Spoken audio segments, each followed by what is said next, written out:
Okay, so people may be able to watch this in replay. I'm not sure. Um, this is by far the latest live stream I've done. It's after midnight in the UK, but my sleeping structure is always all over the place. So I'm not sure if anyone's going to be awake at the moment.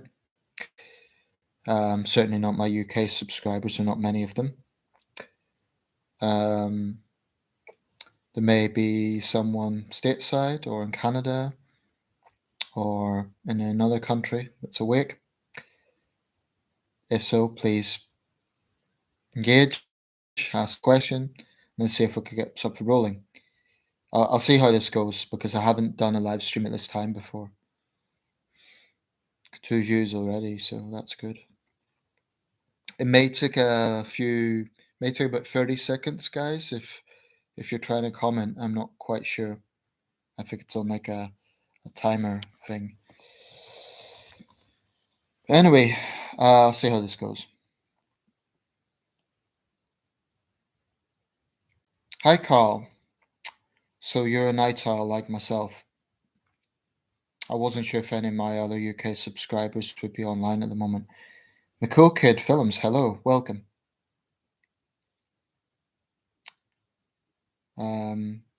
So Carl, I know you're in Belfast. McCool Kid Films, if you don't mind me asking, where are you?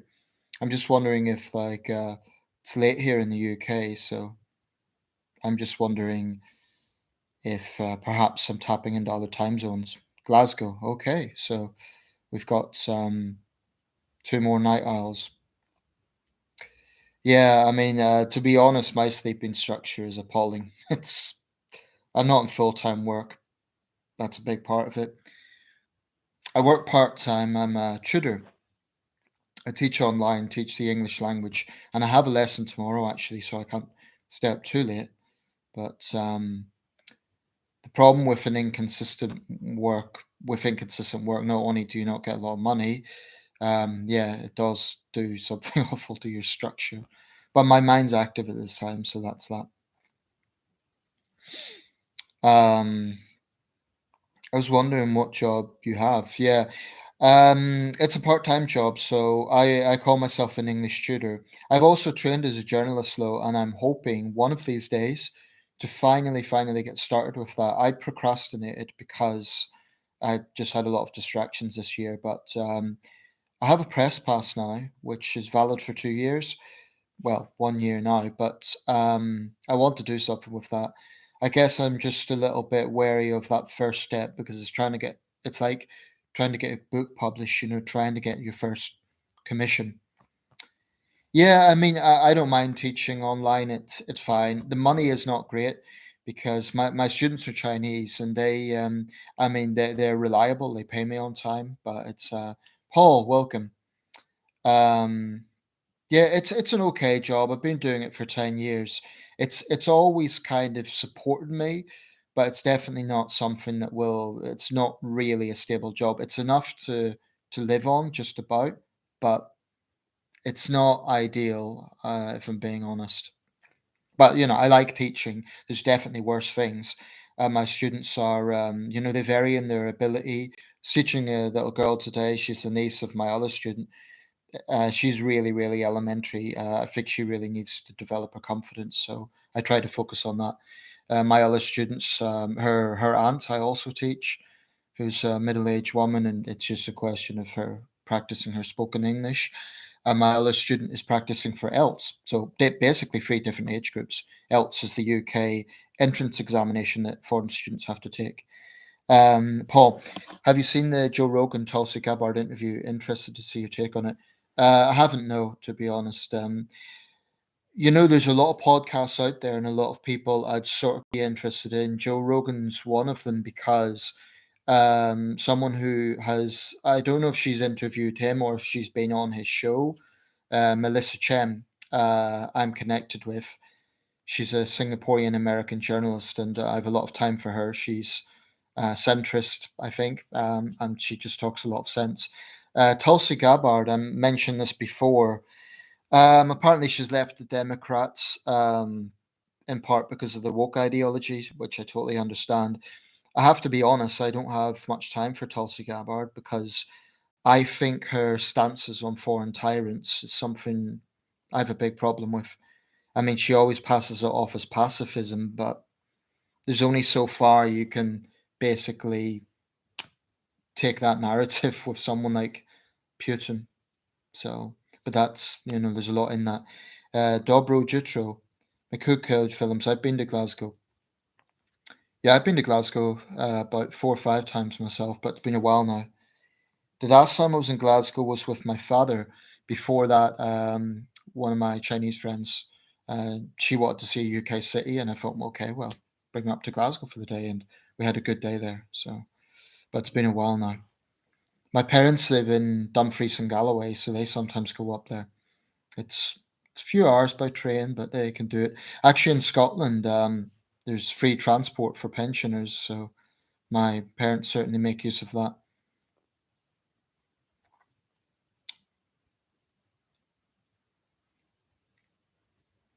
What is your thoughts on the Kosovo crisis? Interesting question. Yeah, it seems like the Balkans is volatile right now, and my goodness, that's the last thing Europe needs. We've already got a war raging in Ukraine. Um, yeah, it looks volatile. I haven't followed it closely, but apparently there's been nationalistic speeches at rallies. The Balkans is always a potential tinderbox. When I was in China, an interesting anecdote related to this. The one other European that was at my school was a Serbian guy, and his English was, I could make the guy out, but the others couldn't. I mean, my Chinese colleagues couldn't really make him out, and he didn't speak any Chinese. I spoke a little, so I was sort of an intermediary on some level. Anyway, he was a good guy, seemed down to earth, but I remember there was a slightly awkward moment when one of our colleagues said, "Oh, your country in Serbia was at war a while back," and I'm sure he wasn't stirring up trouble. He was just genuinely curious. But that was a slightly awkward moment because, yeah, NATO bombed Serbia back in 1999. And of course, in that war, the Chinese embassy was hit by NATO accidentally, albeit, but a major policy. There was a major diplomacy fallout, I should say, from that. But in terms of the current crisis, I can't comment in detail. I haven't followed it closely, but definitely, I think it should be. No one should be complacent about the Balkans. It's always a potential powder keg. I guess like Northern Ireland, but on a bigger scale, it's always this thing about reconciliation. Can young people live together, basically? And I saw a short documentary, I think it was on Vice News or something like that, where there was a young Bosniak guy and a young Serbian woman, and they literally lived across the bridge from one another. And the Serbian woman was, why can't they just move on and, let bygones be bygones? And the Bosniak guy was understandably saying terrible things were done. You can't just move on.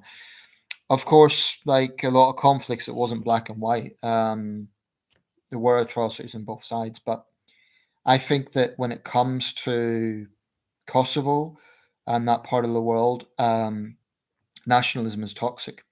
And if there was another conflict to emerge, it would come from ultra nationalism. But grievances would need to be addressed. It's a difficult situation. Yeah, I mean, unfortunately, I'd agree with that, though, bro. I mean, I don't think, I grew up in the Troubles. I was born in 1985, the year of the Anglo Irish Agreement. And I left Northern Ireland in 2000. So I don't know where you're from, Dobro. You mentioned that you live in Glasgow. Are you from Glasgow originally, or? But yeah, it is and it isn't. It is in the sense that there's that troubled history and there's a religious and sectarian aspect, but it isn't in the sense that I think Northern Ireland has come a long way. I mean, think of the optics of a representative of Sinn Féin. I think she was the deputy leader actually, turning up to the state funeral of a British monarch. That's unheard of. And I think the king has a good rapport, seemingly, with Sinn Féin, considering they're the political wing of the organisation that assassinated his great uncle, a man he was very close to. So I do think it's important to look at how far Northern Ireland has come. What I find sad, though, is when I see teenagers rioting. These kids were born after the Good Friday Agreement. It's just very, very sad to see that mentality. and it's not even political anymore. It's just plain criminality. Um, so I think the Northern Ireland Police Force needs to be supported by both political factions to do their job and to tackle this hooliganism, because that's what it is. I've been to Glasgow once. My mum and I did the bus tour, and then we went to a shop where I got some Transformers toys. It was quite good. Took the Stena line. Yeah, I remember the old Stena and P&O lines. Um, I'm pleased with this live stream, by the way, guys. I thought it would be dead, but apparently not. Apparently, I'm not the only one awake at this time. Sorry, everyone. Got to go to sleep. I'm getting old. Enjoy the live stream. Yeah. Cheers, Wally. Sorry, Paul Wally. Sorry about that. I just called you by your surname. Um, yeah. Have a good rest, and thanks for dropping by. I am from Nice, Serbia, but only went to the UK once when Red Star was playing Rangers. I thought maybe you could have been from a Balkan background. Do you think the troubles will happen again? I hope not. I hope not. We can never say never. I do feel it's sad, like I say, to see young mostly men, some women, who are, engaging in rioting and throwing petrol bombs. And there was that trouble last year in Belfast. It's crazy. I mean, the Good Friday Agreement was over 20 years ago, and this is just so unnecessary. There was warnings that Brexit would make a return to the Troubles. I don't think that's quite happened, but the Northern Ireland Protocol, of course, is something that's going to need to be resolved. But the government right now is, well, trust could be on our way out. Obviously, I really hope it doesn't happen again, because that was, a very sad and tragic period for Northern Ireland. 3,500 dead over 40 years. So that's something I hope the province never goes through again. My uncle was arrested by RUC in 1999 when they were in Kosovo. Interesting. I didn't know the RUC was. I knew there was, like, obviously NATO was there and there was that intervention, but I guess it would have been the RUC working with. I assume the Kosovars. I'm honestly not sure about that. Can I ask how old you are, Dobro? Are you a millennial? Do you remember the Kosovo War?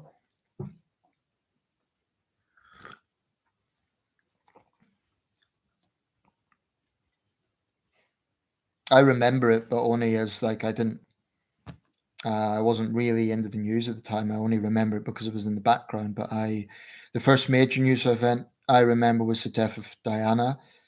The first major news event that I really, really followed was 9/11. So I remember Kosovo, but only because it was in the background. I wasn't following it. 21. So you're a young guy. Yeah, so you would have been born 2001. Is that right? Um, yeah, I mean, I would say cautiously you're lucky in the sense that you were born outside of that time, because your parents' generation will remember how difficult that was in the Yugoslav wars. And I don't want to pontificate too much on that, because I want to be respectful of your background. But yeah, I imagine your parents and grandparents would remember it well. I think there's maybe some similarities with Northern Ireland and the Balkans, but they're not quite transferable. There's some differences as well.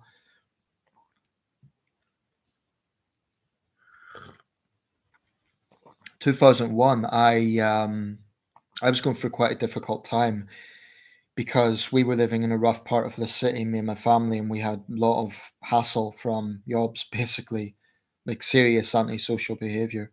So it was a difficult time. Carl, this summer, me and Mum went to Dublin. We did the bus tour there as well, and then we did the jail tour. That's Kilmainham Jail, and we also visited the GPO. We really enjoyed it. Took a lot of photos of it. Yeah, I like Dublin. It's I'm not that familiar with it. I've only been a couple of times in my life, but it's a great city. It's a great cultural city. I'd say one of Europe's great cultural centres for writers, of course, but the history is fascinating history, because there's a strong British influence in Dublin with the architecture and even during the period of when Ireland was in the British Empire, Dublin was kind of the most British city in Ireland, much more so than Cork or Limerick. But fascinating city. I went there with my dad in 2008. My dad studied at Trinity College, Dublin. Um, I like Dublin. I miss Dublin. I mean, miss it in the sense I'd like to visit it again. Pricey though. It's a pricey city. I think it's something €6 for a beer, or at least. I remember the Molly Malone statue, and that's famous landmark. Not to be sensitive, but did you see the IRA or UDA? No, that's okay. It's not. I don't mind that question because I personally, I didn't really suffer from the troubles. No one in my family died, so we were quite fortunate. Um, did I ever see the IRA or UDA? It's hard to say because Northern Ireland's a small place, so it's very possible I crossed paramilitaries in the street without knowing it. But did I ever see masked gunmen directly? No. What I did see was some riots. I remember we were coming back from the cinema one night as a family. This would have been the early 1990s when it was kind of the Disney Renaissance. And we went through, there was a riot going on in central Belfast, and my mum was nervous, and my dad, perhaps a bit recklessly, wound down the window and shouted, "Away on home to your beds," like basically telling them off, like, grow up and behave yourselves, which was a bit reckless because these people had petrol bombs. I remember the personnel carriers in the streets. Carl will know what I'm talking about. These grey vehicles. Um, but when you don't know anything else, that's I don't know how long you've been in the UK, Dobro, but you might know, like, if you're growing up in a place that's associated with conflict, you don't know anything else. That's so it is the norm. Perhaps the most harrowing thing I saw was the aftermath, not directly, but the aftermath of the Omagh bombing, which of course was the worst atrocity in Northern Ireland of the Troubles. The Dublin and Monaghan bombings was the worst, the bloodiest single day, but the worst single atrocity was the Omagh bombing in 1998. I just remember the street being, yeah, blown away. An awful incident, that shocked and sickened the world. Um, so much so that even many hardline Republicans realized it would turn against them. So it was a turning point, I think. My godparents were from Omagh, so that's why I was there. Um, we would like to go back to Dublin again at some point. Dobro, how long have you been in the UK, if you don't mind me asking? What were you born here, or did your family come over? I know we have I think Rita Ora and another prominent singer, Dua Lipa, have Kosovar origin, unless I'm mistaken. But you mentioned you're Serbian. Can I ask you, Dobra, actually, how you, if you don't mind me asking, if it's not a sensitive question, how oh, you live in Nice. Oh, sorry, you're in sorry, I misunderstood. I thought you said you were in Glasgow. Maybe I misunderstood that. Let me just scroll back. Oh, you've been to Glasgow. Apologies. You're in Nice. The guy I knew, he was from Nice as well, actually. I hope I'm pronouncing that correctly. Yeah, he was from the same city. What time is it there? Must be about 4 in the morning. I think you're 3 hours ahead. I'd like to visit the Balkans, actually. I'm not just saying that in passing. I it's part of the world I've always wanted to see. I mean, notwithstanding the troubled history, it seems to be beautiful, and landscapes and mountains and so on. Not to mention the old medieval cities.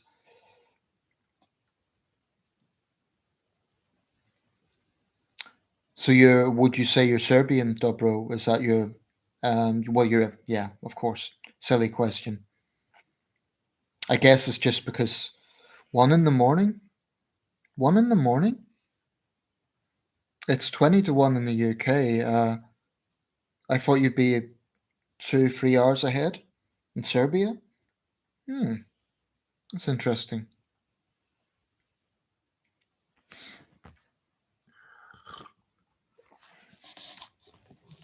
because there's 20 to 1 in the UK. So yeah, I won't make this one too long, guys, because it is late. But feel free to ask questions. We'll keep this live stream rolling. I'm ethnically Serb, but I'm on my father's side, so I'm Croat. Yeah, you see, that's why I asked the question, because I know in that part of the world it's not a straightforward question, and I guess that is where there's a similarity with me, because my whole life I've had to explain to people what Northern Irish means. I get. I don't know if Carl can relate to this. I'm not sure how Carl would self-identify, but you see, I was born in Northern Ireland and I lived there until 14. I've grown up in England. But for the last 20 years, I've heard people either say I'm Irish, which I've never identified as, or it's just Northern Irish. It's just something that people don't resonate with, even though it's one of the home nations. It's 100 years old now. People don't seem to resonate with it. Like it's always. I've had people when I was a charity volunteer in charity shop. People ask if I was a student. I guess I should have been flattered that they thought I was young, but I would say I'm from Northern Ireland. Oh, I was in Ireland once. It's irritating because I mean I've grown up in England and I like it's sort of like listen to the words I'm saying. I'm Northern Irish. I've grown up in England, and so when people say I was in Ireland once, it's kind of like, well, good, so was I. It's like I've just never really connected with it. I respect the Republic of Ireland. I like and respect Celtic culture. Like I say, I find Dublin a fascinating city, but I'm not Irish, and I don't think I will ever see myself that way. Um, so Northern Irish identity. I made a video on this. It's one of my most viewed videos, actually. It's something that Irish nationalists they get resentful when people from the north, like myself, call themselves Northern Irish and British, because they want the United Ireland. So it's, oh, you're Irish. But then people in the mainland, they don't recognize the Northern Irish thing yet either. It's like, and it's not for political reasons. It's just they frankly can be. I don't want to offend anyone here, but people could be quite ignorant, and it annoys me when you've told them I'm a British citizen. It's, am I ethnically Ulster Scot? That's a good question, and I'm impressed that you know that. Even many Britons wouldn't be familiar with that culture. Yeah, possibly I am. To be honest, I haven't researched my genealogy that extensively, but very plausible. But that's a very good question. Where my maternal side of the family came from, rural County Antrim, is very much that Ulster Scots connection. Interestingly enough, where my parents live now, in Dumfries and Galloway in southwest Scotland, is very much Ulster Scots culture. So that part of Scotland has much more in common with Northern Ireland than the rest, than County Cork or County Wexford. That's why the Unionists side of things can't just be dismissed. Recently, I'm a quarter Scottish. I mean, what Carl said there is would be typical of Northern Irish people. Um, I probably am as well. I haven't researched if I've got any Scottish descent. I don't think I do, but my name, Hazlet, on my paternal side, its origins apparently means a hazel bush in Lowland Scots. Although there's also an old Hazlet lineage going back to England and Surrey, so it could actually be of English descent, which would make sense. That would be the Protestant plantation settlers in Ulster in the 17th century. But my family name is extremely rare. I've done some research on the Ulster plantation. Yeah, very important event, and many Ulster people would probably have descent from that time. One thing I would say though is the demographics are definitely changing. There's more Catholics now. Probably more young people would favour United Ireland, so it could well change in the future. But I think it would be a mistake for the Nationalists to just totally disregard Unionist culture because it's very deeply felt and it would breed resentment and it would, when the Princess of Wales was visiting Carrickfergus recently, a woman rather rudely, I thought, kind of pulled her aside and, oh, you shouldn't be here, Ireland for the Irish. I mean, not that Catherine could do anything about it anyway. It's a stupid thing to say to a member of the royal family because they have no political power. Catherine just laughed it off. But, That irritates me because it disregards a unionist community. Um, I mean, I've never seen myself as overtly sectarian. I'm certainly no Paisleyite, but my family was always quite moderate in that area. But it does kind of annoy me when the unionist side is disregarded. And frankly, they're disregarded by Irish nationalists and disregarded by people in the mainland in Great Britain, albeit for different reasons, just mostly because of ignorance, not because of politics. Don't you have to power share? Well, in Northern Ireland, there was a power sharing government for a while, but that collapsed. Um, as far as I know, I might be out of date with this, but I think the Northern Ireland Assembly still hasn't got back to. I'm not quite sure, to be honest. I'm often asked about this. And to be honest, I really don't follow Northern Irish politics that closely because I left there when I was 14. I'm 37 now, so it will always be an important connection to me, but I don't follow it extensively, if I'm being honest. In fact, to be quite honest, last week I've been focusing on serial killers and true crime because I watched that Jeffrey Dahmer series on Netflix. I don't know if any of you guys saw that.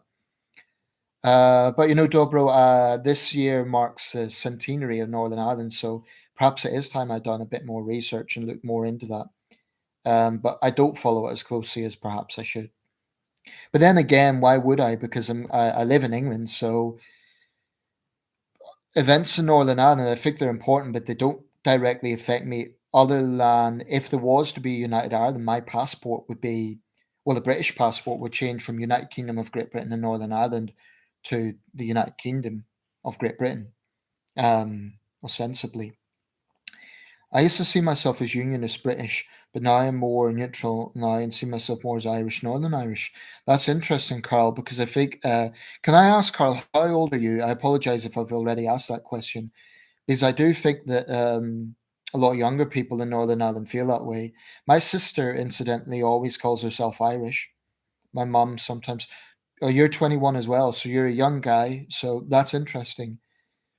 Maybe it's a generational thing. I'm a millennial, but I'm an older millennial. I'm 37.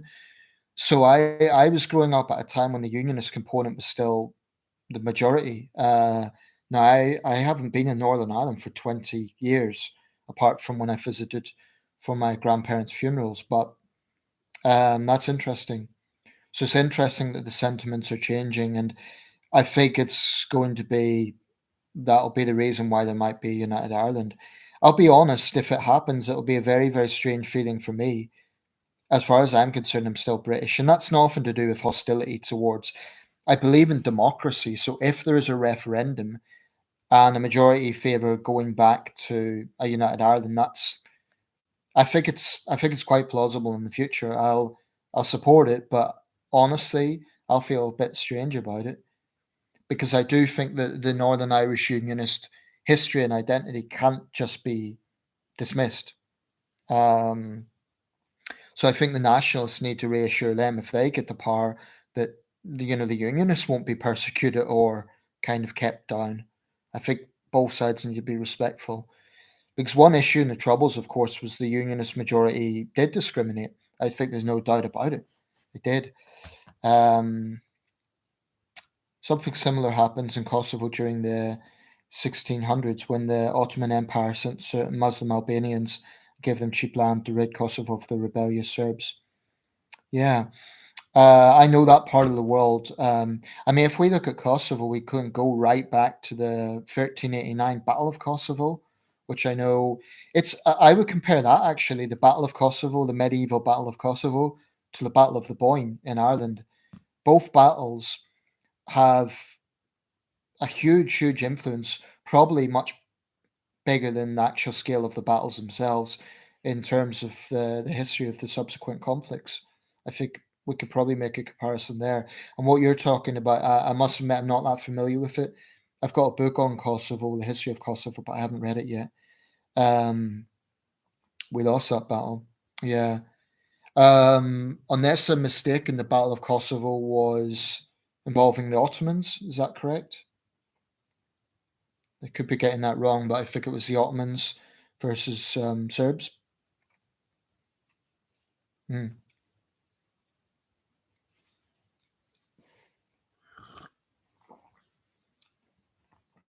Of course, World War II, there were a lot of things that went on as well that still painful memories. Carl, yeah, I think it is a generational thing. My mum calls herself as a British Northern Irish. She was born 77 in Ballymena. My family's also from Ballymena. My grandmother lived in Cullybackey. And if I remember correctly, she grew up in East Belfast. Yeah, so did my dad. East Belfast, yeah. Yeah, I mean, it's definitely in my own family. There's differences. My younger sister always calls herself Irish. My brother, I don't really know how he feels, to be honest. My my father, he served. I mean, without going into the details, he served in the forces, so he identifies himself, I would imagine, as British. My mom, sometimes Irish, sometimes British. Like, for example, when there's an Irish person on TV, and I mean Irish from the Republic, she'll say, "Oh, they're representing us this way," and I'm thinking, "Us, mom, that's an Irish." Like, so my family itself is quite divided. Now, me personally, I'm British. I've always seen myself as British and distinctly Northern Irish.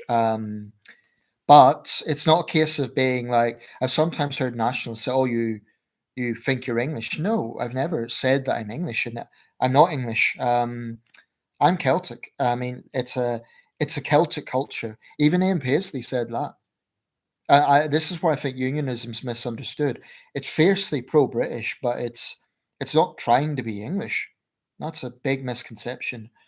Probably the most similar comparison with the mainland would be lowland Scotland, Glasgow and Dumfries and Galloway. I mean, the culture there, I would say, is pretty similar to Northern Ireland. Hello, I'll be honest. I no disrespect to um, someone said they were from Glasgow. Sometimes I can't entirely make out Glaswegian. I'll be honest about that. My cool kid films, yeah. Uh, I'll be honest. I struggle a bit with Glaswegian sometimes. It's a very fast spoken dialect. It's strange because we celebrate the battle and so do the Albanians. Hmm. Yeah, so there's a shared history there. I think actually it's probably got wider implications for Europe because, of course, Muslim, the Muslim Ottoman Empire and Christian Europe. I think there's a big factor in that. This was just beyond the time of the Crusades, but I think there's probably significance in that aspect as well. There's no fighting between us when it comes to our identities. Yeah, it's the same in my family. I mean, sometimes my sister will talk about. I remember there was a slight thing. We were playing family games, and she said to her boyfriend, "Oh, we're an Irish family." And I got a little bit annoyed. I was like, "Well, I'm British, Lizzie. It's like, speak for yourself." So maybe I'm a little bit sensitive on the matter because growing up in England, like I say, you get people who say they pin this label on you like you're Irish. And I think, no, I'm not. I'm British. I'm Northern Irish. And the thing is, though, you don't want to come across as overly sensitive because there's never, you just want to seem overly sensitive. But willful ignorance annoys me when you've clarified something and people still keep making the mistake. But yeah, Northern Irish identity, it's definitely a complex subject. Like I say, guys, I'm going to wrap this up quite soon. I had a troll in the last video, and it looks like he's finally vanished, so that's good. Um, on that question, did you guys hear about the Jeffrey Dahmer documentary? I don't know if you're interested in true crime, but I've just uploaded a video about it. But if you're interested in the subject, I thought they got the balance right because sometimes these things are overly sensationalized and distasteful, but I thought they got the balance right. Yeah, I totally agree, Carl. Totally agree. Yeah, if you have time, Dobro, if you have any interest in true crime, check it out. The actor playing Dahmer was very, very good at the role, and yeah, there's gore involved, but it wasn't. I don't think it was over the top, and there was a lot of focus on the victims, which is the way it should be. I've uploaded a video about this, so I won't say too much about the subject, but the acting was very good, and it was it's a 10-part series. Each episode's about 50 minutes.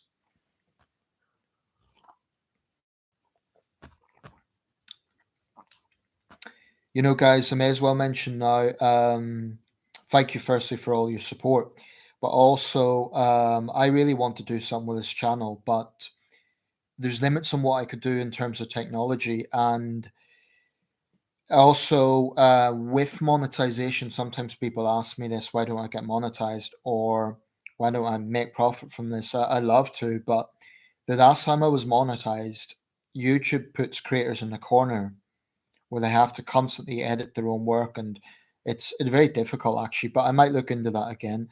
But I've got almost 4,000 videos to date. I mean, it's extensive. I really need to skim that down a little bit. So I'm going to look back. I don't know how long you guys have been subscribed. I mean, if you guys are 21, I've been doing this for 10 years. You would have been, respectfully, you would have been kids when I started off this. I sometimes watch documentaries on serial killers and other people like Jimmy Savile. Yeah, I watched the one on Jimmy Savile actually on Netflix. I mean, as a journalist, I find this stuff obviously very interesting, but at the same time, you have to do it in doses because if you overdo it, it can be thoroughly depressing. Um, Given the subject nature. On the other hand, if something is well researched, if it's well done, it can be genuinely interesting. And we have to be honest, there is a huge public interest in these sort of subjects, and there must be a reason for that.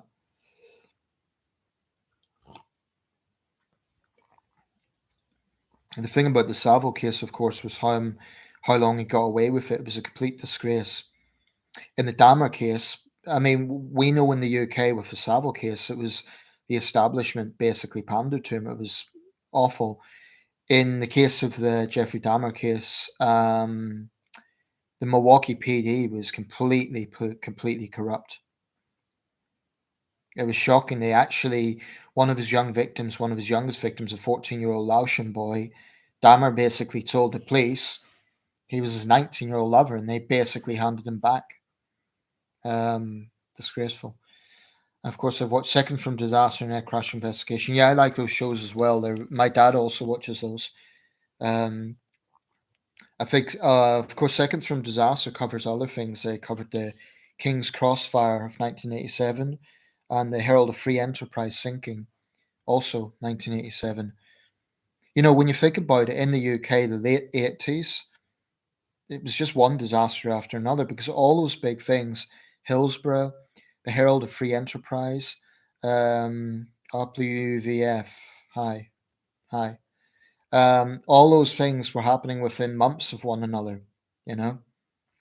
So the late 80s was a time that seemed to be the Clapham Junction train crash, what else? There was the Bradford City Fire in 1985, Lockerbie, of course.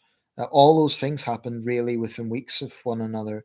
The M1 plane crash, and there's probably others I haven't even mentioned. The Marchioness disaster, that was and the Bow Bell, that was the leisure boat collision on the Thames. Have you heard about the Estonia ship sinking? Yeah, 1994. It was a major disaster. 800, I think, perished in that one.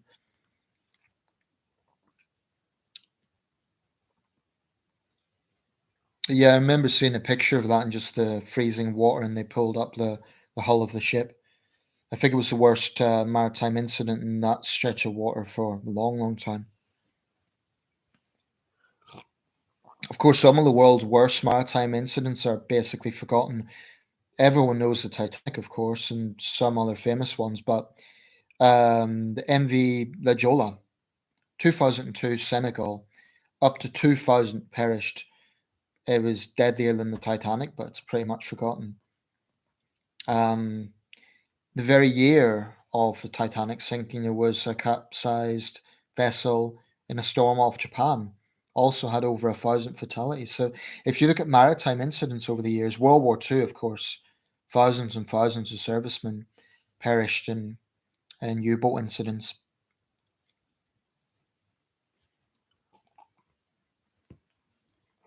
I believe the worst single maritime disaster ever of any kind, including wartime, was the Wilhelm Gustloff. It was a German liner torpedoed by the Soviets. Because it was full of refugees, many women and children, it's estimated about 9,000 people perished.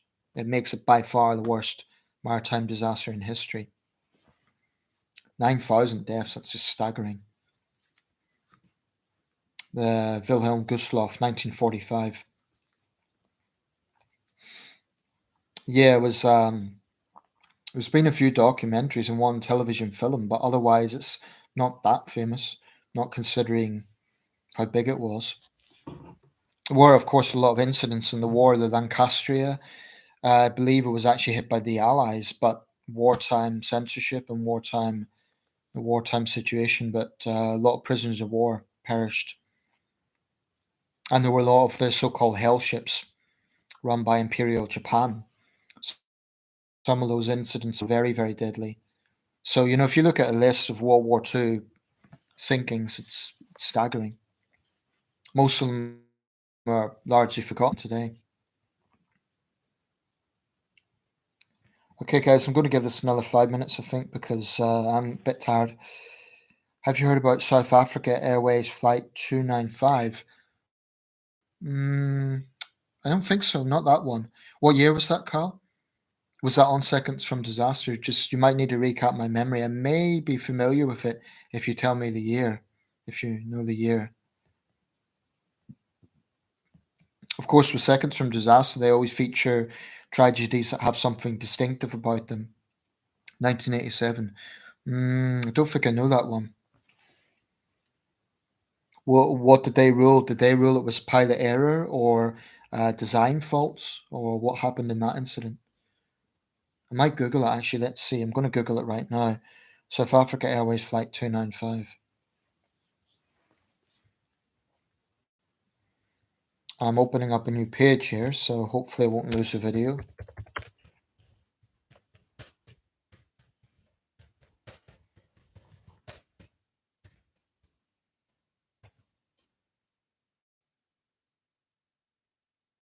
$159 deaths. That's a major incident, and it was in Taiwan. Is that right?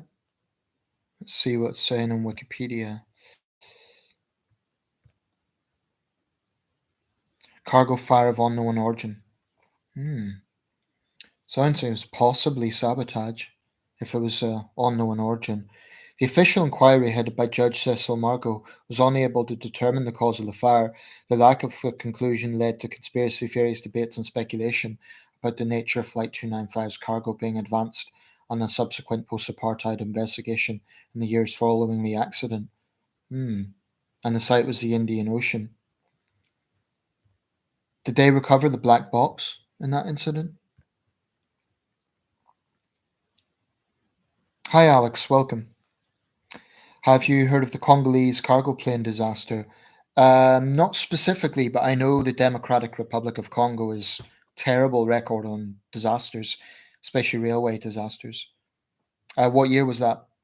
The ramp opened up midnight, and people were sucked out and fell into the jungle. God, that's awful. What year was that? I mean, the DRC and a lot of those sub-Saharan African countries. There's always like overcrowded trains and Um, yeah, you know what? Actually, you've recapped my memory now. Maybe I have heard of that one. Of course, it's one of the world's poorest countries, so any sort of investigation would have been hindered by. I mean, the entire country has only a few hundred miles of paved roads, so that would have meant access to the black box and victims and so on would have been difficult. One of the sometimes, of course, you get aviation incidents that can trigger something much bigger. 1994, the shootdown of both the Burundian and Rwandan presidents were on a flight, and that was blamed on Tutsi militias. Both presidents were assassinated, and that was one of the things that triggered the Rwanda genocide. So there's a lot of conspiracy theories over what happened in that. Yes, they did, but it had deteriorated from it being in the ocean for such a long time. Yeah, that's what sparked the genocide. The other thing that fueled the genocide in 1994 was so-called Hutu power radio stations. When people talk about absolute free speech, I always quote this because they were stoking up ethnic hatred on those radio stations, literally calling for the Tutsis to be massacred and moderate Hutus. But that part of the world, again, it's another trouble spot because there had been a history of ethnic violence there.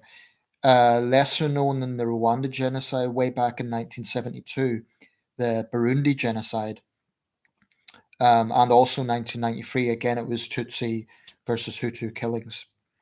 Very, very troubled part of the world. And there's still suspicions. There's been prosecutions for the genocide, but a lot of the genocidaries are in the DRC. So there's tensions between Rwanda and the DRC. Yeah, I agree. Up the UVF, it's a great movie. Very harrowing, though. But I think Don Cheadle should have got an Oscar for that. It was a superb film. It's one of those films that, makes me want to be a journalist.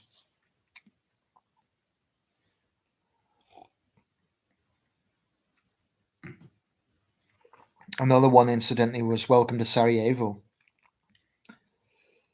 People are saying Rwanda is the new Singapore of Africa. Yeah, it's incredible. I mean, that's true. It's come a long way. It's a fast growing economy. It's quite remarkable. I mean, the thing is, Paul Kagame is a dictator. There's no way around that. But I think it's useful for people to remember just how awful the situation was in 1994.